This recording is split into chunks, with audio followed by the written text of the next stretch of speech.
लोगों को अलग कैटेगरीज में डिवाइड करने का। आप किस कैटेगरी में हैं ये डिपेंड करता है आप पैसा कहां से कमा रहे हैं, आपका इनकम सोर्स क्या है। ये 4 यूनिक कैटेगरीज हैं। E for employ, S for small business and self employed, B for big business और आखिरी I फॉर इन्वेस्टर। हम में से हर कोई कम से कम एक कैटेगरी में तो जरूर आता है, लेकिन शर्त यह है कि आप कुछ ना कुछ कमा रहे हो। अगर आप एक स्टूडेंट हैं तो आप फ्यूचर में क्या करने वाले हैं उस हिसाब से अपनी कैटेगरी देख सकते हैं। एक इंसान किसी भी टाइम एक से ज्यादा कैटेगरीज में हो सकता है। इन 4 में से कोई भी कैटेगरी आपको फाइनेंशियल फ्रीडम दिला सकती है, लेकिन B और I कैटेगरी की स्किल्स आपको जल्द से जल्द इस गोल तक पहुंचा सकती हैं। अक्सर सेम कैटेगरी में आने वाले लोगों की सोच सेम होती है, इसलिए अपनी कैटेगरी बदलने का मतलब है कि अपनी सोच बदलना। हम सब पैसे के मामले में अलग तरह से रिएक्ट करते हैं। जहाँ कुछ इंसान सिक्योरिटी पसंद करते हैं, वहीं कुछ फ्रीडम। अगर हम कैश फ्लो क्वाड्रेंट के लेफ्ट साइड से शुरू करें तो पहले आता है E यानी एम्प्लॉय। ये लोग जॉब करते हैं और हर महीने इनकी इनकम सैलरी से आती है। ये लोग अपनी बातों में सिक्योर, स्टेबल, बेनिफिट्स जैसे वर्ड ज्यादा यूज करते हैं। इन्हें एक डर लगा रहता है, अनस्टेबिलिटी का डर। इन्हें ये सेफ्टी चाहिए होती है कि हर महीने के एंड में एक फिक्स पेमेंट इनके अकाउंट में आ जाए। साथ ही और बेनिफिट्स जैसे हेल्थ इंश्योरेंस, पेंशन इन्हें और सिक्योरिटी देती है। एक एम्प्लॉय CEO से लेकर एक पियोन तक हो सकता है। ये डिपेंड नहीं करता कि उसकी पोजीशन क्या है। उन सब में एक चीज कॉमन होती है, वो है उनकी फिक्स सैलरी। ये लोग अपना टाइम ट्रेड करते हैं पैसा कमाने के लिए। नंबर 2 है S, स्मॉल बिजनेस या सेल्फ एम्प्लॉयड। ये वो लोग हैं जो अपने बॉस खुद बनना चाहते हैं। एक सेल्फ एम्प्लॉयड कभी भी नहीं चाहता कि उसकी इनकम किसी और पे डिपेंड करे। S यही चाहता है कि अगर वो ज्यादा हार्डवर्क करे तो उसे ज्यादा पैसा मिले। वो नहीं चाहते कि कोई और उनकी कमाई को डिक्टेट करे। साथ ही उन्हें ये भी पता होता है कि अगर वो हार्डवर्क नहीं करेंगे तो उन्हें ज्यादा पैसा नहीं मिलेगा। इस ग्रुप में आपको काफी एजुकेटेड डॉक्टर्स और लॉयर्स मिलेंगे जो अपनी क्लिनिक या अपना ऑफिस चलाते हैं। इस ग्रुप के लोगों के लिए पैसा सब कुछ नहीं होता। उनका फ्रीडम या अपने तरीके से काम करना ज्यादा इम्पोर्टेंट है।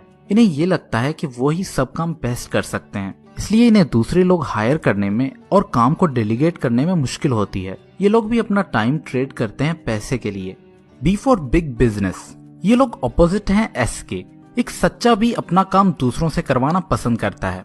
B वालों का एक ही मंत्र है, वो काम खुद क्यों करें जो कोई और उनके लिए ज्यादा अच्छा कर सकता है। हेनरी फोर्ड जैसे लोग इस कैटेगरी में आते हैं। ये लोग ऐसा सिस्टम बनाते हैं जहां दूसरे स्किल लोग मिलकर इनके लिए काम करते हैं। S और B में बस इतना ही फर्क है। जब एक B अपना बिजनेस छोड़ के 1 साल चला भी जाए तो वापस आकर उसे अपना बिजनेस पहले से भी ज्यादा अच्छा मिलेगा। लेकिन अगर एक S अपना काम छोड़कर जाए तो वो वापस आकर खत्म हो चुका होगा। सिंपल डिफरेंस ये है कि S सेल्फ एम्प्लॉयड है, यानी वो अपनी जॉब ऑन करता है, वहीं B एक सिस्टम ऑन करता है और लोगों को लीड करता है। Number 4, I for investor. ये प्लेग्राउंड है अमीर लोगों का। इन्हें खुद काम करने की जरूरत नहीं होती क्योंकि इनका पैसा इनके लिए काम करता है। दोस्तों, ये मैटर नहीं करता कि आप किस कैटेगरी से पैसे कमाते हैं, लेकिन अगर आपको अमीर होना है तो आपको वो पैसे I कैटेगरी में लाने ही पड़ेंगे। I में ही आपका पैसा आपके लिए काम करता है। I में ही पैसा दौलत में कन्वर्ट होता है। आइए एक सिंपल एग्जांपल देखते हैं पूरे कैश फ्लो क्वाड्रेंट का। जब एक डॉक्टर MBBS की डिग्री लेकर गवर्नमेंट की जॉब करने लगता है तो वो E कैटेगरी में आता है। फिर अगर वो जॉब छोड़कर अपना क्लिनिक खोलता है तो वो S की कैटेगरी में आता है। नेक्स्ट, अगर वो एक ऐसा हॉस्पिटल खोले जहां वो दूसरे डॉक्टर्स को हायर करके उनसे काम करवाए तो वो B कैटेगरी में आ जाएगा। और आखिर में अगर वो E, S या B से पैसा सेव करके उन्हें बॉन्ड, रियल एस्टेट या स्टॉक एक्सचेंज में इन्वेस्ट करे तो वो I कैटेगरी में आ जाता है। ज्यादा अमीर होने वाले लोग अपना 70% पैसा I से बनाते हैं, वहीं मिडिल क्लास अपना 80% पैसा E या S से बनाती है। B और I वाले लोग कम काम करके भी ज्यादा पैसा कमाते हैं। दोस्तों, अगर हम दौलत को डिफाइन करें तो दौलत क्या होती है? दौलत वो टाइम है जो आप बगैर काम किए गुजार सकते हैं, बगैर अपना लिविंग स्टैंडर्ड गिराए। फॉर एग्जाम्पल, अगर आपका महीने का खर्चा 50,000 है और आपने 2 लाख रुपए सेव किए हैं तो आपकी दौलत सिर्फ 4 महीने की है। इस तरह दौलत टाइम में मेजर होती है। जब आप अपनी पूरी जिंदगी बगैर काम किए गुजार सकते हैं उसे हम फाइनेंशियल फ्रीडम कहते हैं। दोस्तों, ये मैटर नहीं करता कि हम कितना पैसा कमाते हैं, बल्कि हम कितना पैसा सेव करके उसे कंपाउंडिंग के लिए इन्वेस्ट करते हैं, ये ज्यादा मैटर करता है। आप जितना भी सेव कर सकते हैं वो आपको I कैटेगरी में डालना चाहिए, क्योंकि यहीं ही आप अपने पैसे से काम करवा सकते हैं। दुनिया में ज्यादातर लोग E या S यानी लेफ्ट साइड से ही बिलोंग करते हैं, क्योंकि हमारे स्कूल और घर वाले हमें लेफ्ट साइड के लिए ही ट्रेन करते हैं।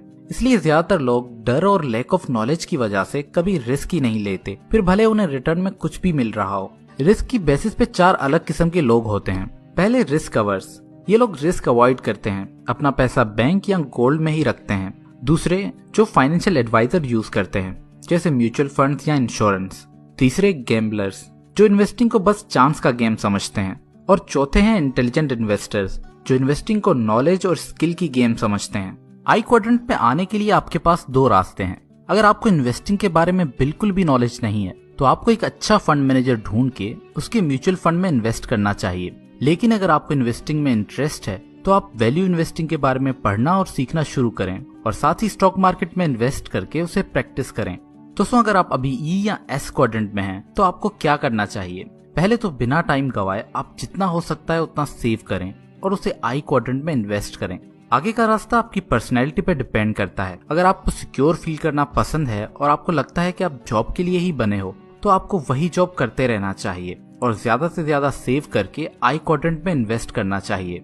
लेकिन अगर आपको फ्रीडम पसंद है और आप रिस्क को मैनेज करना जानते हैं तो फिर एक सिस्टम बनाने की ट्राई करें जहां आपका ई या एस वाला काम बी में कन्वर्ट हो जाए और उसे चलाने के लिए आपकी जरूरत ना हो। फिर अपने बिजनेस को ग्रो करने के अलावा जो भी सेविंग्स हो उसे आई में इन्वेस्ट करते जाएं।